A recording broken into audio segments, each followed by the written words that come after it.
Koneksi antar materi kesimpulan dan refleksi modul 1.1 Refleksi Filosofis Pendidikan Nasional. Oleh Rona Halidian Irsyad SSN CGP Angkatan 11 Kabupaten Jepara. Apa yang Anda percaya tentang murid dan pembelajaran di kelas sebelum Anda mempelajari modul 1.1? Filosofi pemikiran KHD pendidikan yang menuntun bahwa tujuan pendidikan adalah menuntun segala kodrat yang ada pada anak-anak, agar mereka dapat mencapai keselamatan dan kebahagiaan yang setinggi-tingginya baik sebagai manusia maupun sebagai anggota masyarakat. Dalam proses menuntun, anak diberi kebebasan, namun pendidik harus bisa menjadi pamong dalam memberi tuntunan dan arahan agar anak tidak kehilangan arah dan membahayakan dirinya. Seorang pamong dapat memberikan tuntunan agar anak dapat menemukan kemerdekaannya dalam belajar. Anak juga secara sadar memahami bahwa kemerdekaan dirinya juga mempengaruhi kemerdekaan anak lainnya. Oleh sebab itu, tuntunan seorang guru mampu mengelola dirinya untuk hidup bersama dengan orang lain, menjadi manusia dan anggota masyarakat. Pendidikan yang sesuai kodrat alam dan kodrat zaman. Ki Hajar Dewantara hendak mengingatkan pendidik bahwa pendidikan anak sejatinya menuntut anak mencapai kekuatan kodratnya sesuai dengan alam dan zaman. Ki Hajar Dewantara memiliki keyakinan bahwa pendidikan dapat menjadi ruang berlatih dan bertumbuhnya nilai-nilai kemanusiaan yang dapat diteruskan atau diwariskan. Berdasarkan pemikiran tersebut, saya sebagai seorang pendidik merasa selama ini belum memberikan apa yang menjadi kebutuhan anak. Selama ini pembelajaran hanya sebagai transfer ilmu semata tanpa melihat kodrat alam dan kodrat zaman anak tersebut.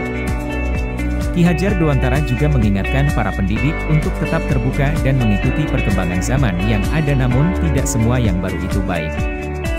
Boleh berjalan menuju perubahan asalkan tetap memegang teguh budaya dalam berdialog. Perubahan yang dilakukan guru tidak menanggalkan asas konvergensi, yakni bagaimana pendidikan seharusnya menjadi jalan memperkuat nilai-nilai kemanusiaan. Guru memandang keragaman peserta didik sebagai kekayaan dalam sebuah ruang kelas. Guru harus lepas dari belenggu menyamaratakan peserta didik. Guru sepatutnya berlaku sebagaimana seorang petani yang menyemai dan menumbuhkan beragam tanaman dengan perlakukan berbeda. Pendidikan yang memerdekakan dan menghamba pada anak.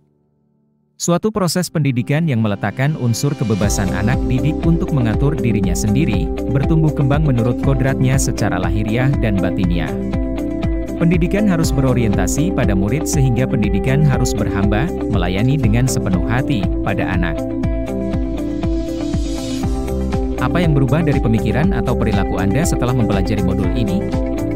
Menurut KHD ada 3 prinsip untuk melakukan perubahan atau sering disebut 3 asas trikon, di antaranya yaitu kontinuitas, konvergensi, dan konsentris. Kontinuitas maksudnya adalah ketika belajar kita harus berkelanjutan. Kita tidak boleh melupakan budaya dan sejarah dalam melakukan perubahan. Konvergensi maksudnya adalah pendidikan harus memanusiakan manusia dan memperkuat nilai kemanusiaan kita. Dan yang terakhir adalah konsentris, maksudnya adalah pendidikan harus menghargai keberagaman dan memerdekakan pembelajar.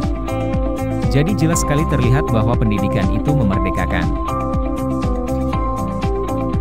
Dengan mempelajari modul 1.1 ini sebagai seorang pendidik, pemikiran saya mulai terbuka bahwa seorang guru harus tetap terbuka dan mengikuti perkembangan zaman yang ada dengan tetap menjadi filter bagi anak didiknya terhadap segala perubahan yang ada. Kemudian seorang guru harus menjadi agen perubahan dengan tetap memegang teguh budaya dalam berdialog. Apa yang dapat segera Anda terapkan lebih baik agar kelas Anda mencerminkan pemikiran KHD? Saya akan mencoba menerapkan pembelajaran yang berbasis permainan karena kodrat anak adalah bermain sehingga pembelajaran bisa menyenangkan bagi anak-anak. Lalu saya akan mencoba pembelajaran yang berpusat pada kebutuhan anak, artinya saya sebagai seorang guru akan memberikan ruang, kesempatan, dan fasilitas seluas-luasnya agar anak mampu berpartisipasi aktif dalam kegiatan pembelajaran dan bisa mengembangkan bakat dan minat pada diri anak-anak didik saya. Terima kasih. Rona Halidian Irsyad, Guru Seni Budaya SMA Negeri 1 Melongo, CGP Angkatan 11, Kabupaten Jepara.